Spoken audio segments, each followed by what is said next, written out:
नमस्कार दोस्तों। हितोपदेश से कुछ श्लोक लेकर आए हैं, तो थोड़ा सा हितोपदेश के बारे में बता देना चाहते हैं। हितोपदेश जो है संस्कृत साहित्य का एक प्रसिद्ध ग्रंथ है, जिसे वीर मित्र द्वारा रचित किया गया है माना जाता है। यह ग्रंथ प्राचीन भारतीय नीति और शिक्षा का संग्रह है, जो मुख्यतः प्राचीन कथाओं, उपदेशों और शिष्टाचार के माध्यम से जीवन के विभिन्न पहलुओं पर प्रकाश डालता है। कुछ हितोपदेश के श्लोक हैं यहाँ, उनके अर्थ के साथ मैं आपको बताना चाहूँगी। तो इससे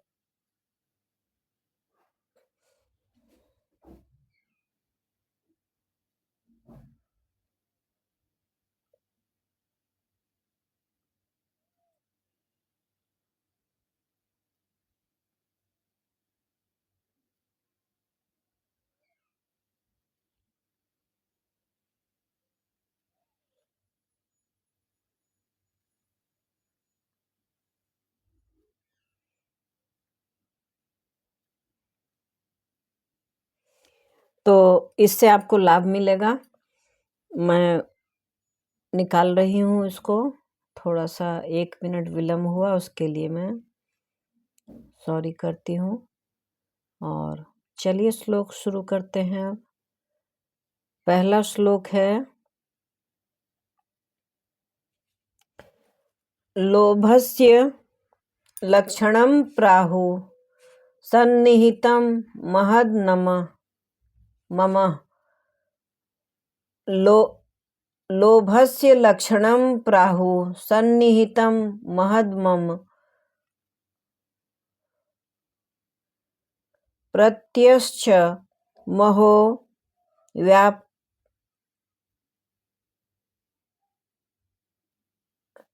व्यापन्स्तद्धि लोभो महान। लोभ का लक्षण यही होता है कि वह मनुष्य को बुरी तरह प्रभावित करता है। यह प्रबल और बड़ा विकार है, जो बड़े से बड़े कार्य को भी नष्ट और भ्रष्ट कर सकता है। इस श्लोक में लोभ की शक्ति को बताया गया है। लोभ व्यक्ति की सोच को दूषित कर देता है और यही मनुष्य के चरित्र का पतन करता है।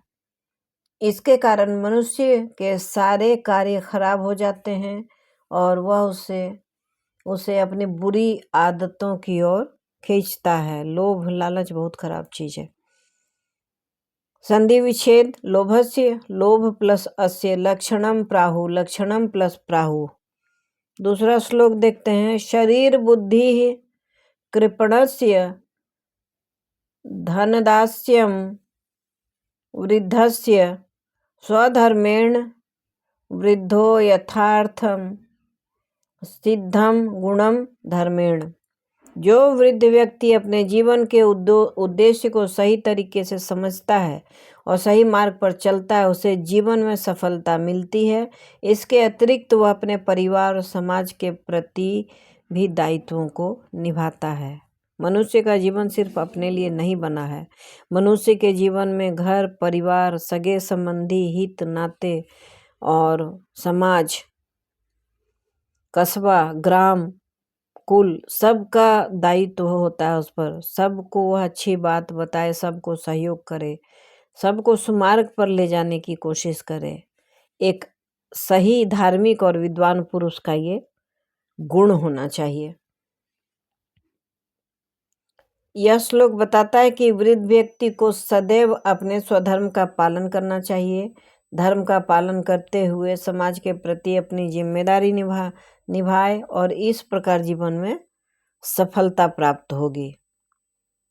संधि विच्छेद क्या है? शरीर बुद्धि, शरीर जोड़ बुद्धि, कृपणस्य कृपणस्य। श्लोक देखते हैं अगला, विद्या धनम धर्म बुद्धिम सह समाहितम च कृपणत्वम जातु न कर्तव्यम बुद्धि धर्मतः सदा।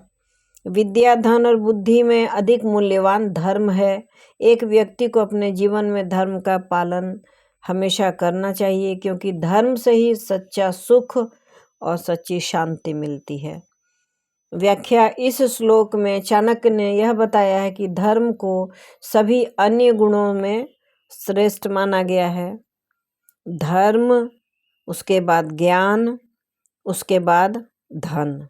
धन का तीसरा स्थान है। इसलिए व्यक्ति को सदा धर्म का पालन करना चाहिए, क्योंकि यही वास्तविक सुख और समृद्धि का स्रोत है। संधि विच्छेद देखते हैं। विद्या धनम, विद्या प्लस धनम, धर्म बुद्धि, धर्म प्लस बुद्धि, बुद्धि। श्लोक अगला देखते हैं। अर्थे धर्मे च विश्वासे श्रृंगार्याम क्रोधवर्धनाम दुख शमनम स्वधर्मम प्रिय लोकम च सर्वदा। धर्म, अर्थ और विश्वास के साथ श्रृंगार और क्रोध को नियंत्रित किया जाना चाहिए। धर्म, अर्थ और विश्वास के साथ श्रृंगार और क्रोध को नियंत्रित करना चाहिए, क्योंकि यह जीवन में दुख को दूर करने में सहायक होते हैं। स्वधर्म के पालन से लोक में सम्मान और शांति मिलती है। यह श्लोक बताता है कि जीवन के विभिन्न तत्वों को संतुलित रूप से अपनाना चाहिए। धर्म, अर्थ, विश्वास और क्रोध को संतुलित करना चाहिए। श्रृंगार का भी संयमित उपयोग करना चाहिए। संधि विच्छेद: अर्थे धर्मे, अर्थे प्लस धर्मे, विश्वासे श्रृंगाराया, विश्वासे प्लस श्रृंगार्या। श्लोक पांचवा देखते हैं। श्लोक है: दया धर्मस्य च उत्तमे सख्यम प्रीतिर्सताम सताम।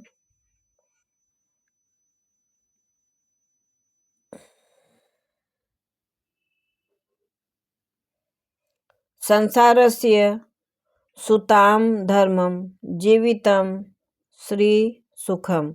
दया और धर्म से भरी हुई सख्य, प्रीतिकर और सत्कर्म सजीव होती है। सत्य, धर्म और शांति के साथ ही जीवित रहना चाहिए। यह श्लोक यह बताता है कि जीवन को सही दिशा में जीने के लिए दया, धर्म और सत्कर्म की आवश्यकता है। इससे व्यक्ति को शांति और सुख की प्राप्ति होती है। संधि विच्छेद क्या है? दया धर्मस्य, दया जोड़ धर्मस्य, चौत्तमे सख्यम, चौत्तमे जोड़ सख्यम।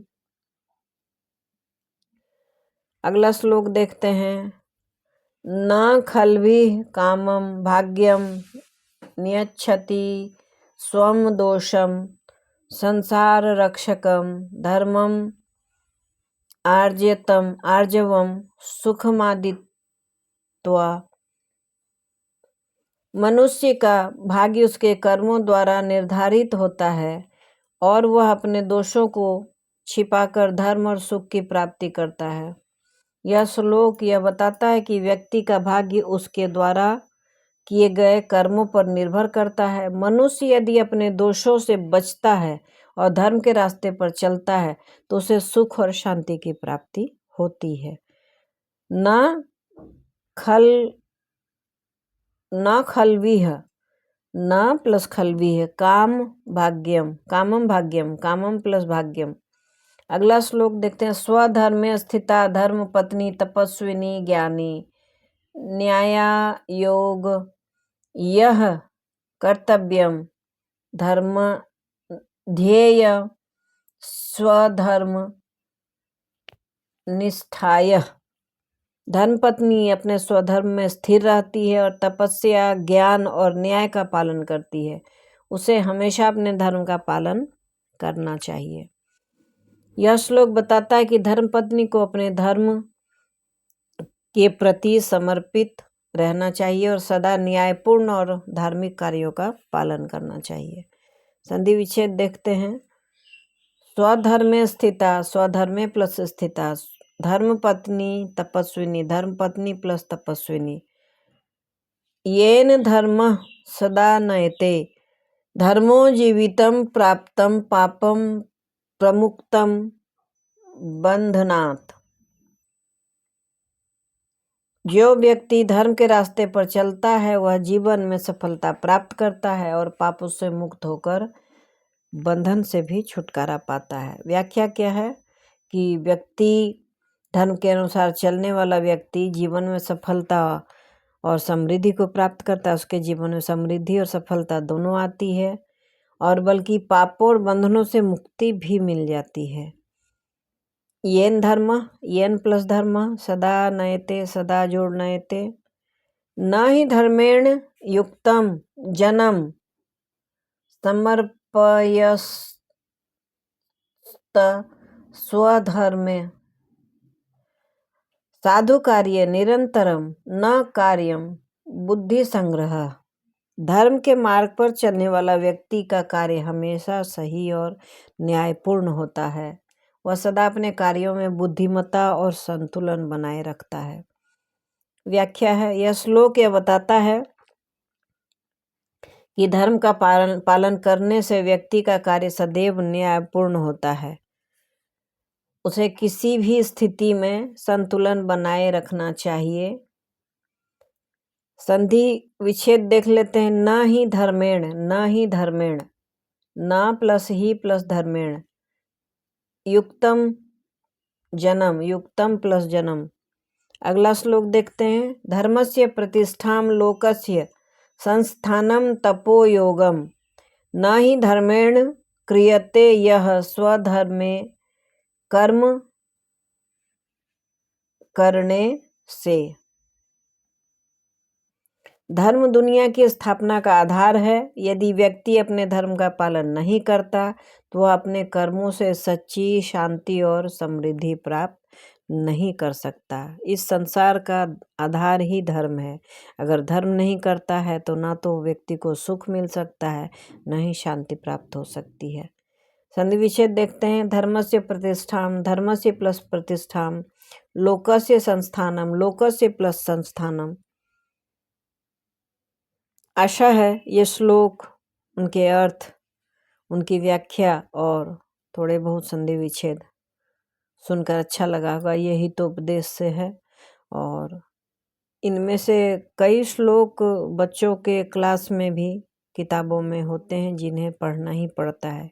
अगर थोड़ी सी मदद इससे मिलती है तो इस वीडियो को लाइक कर दें और शेयर करें ज़्यादा से ज़्यादा और कमेंट करें। नए आए हैं तो सब्सक्राइब करें। एक बेल बटन आता है उसे भी हिट अवश्य करें। Thanks for watching.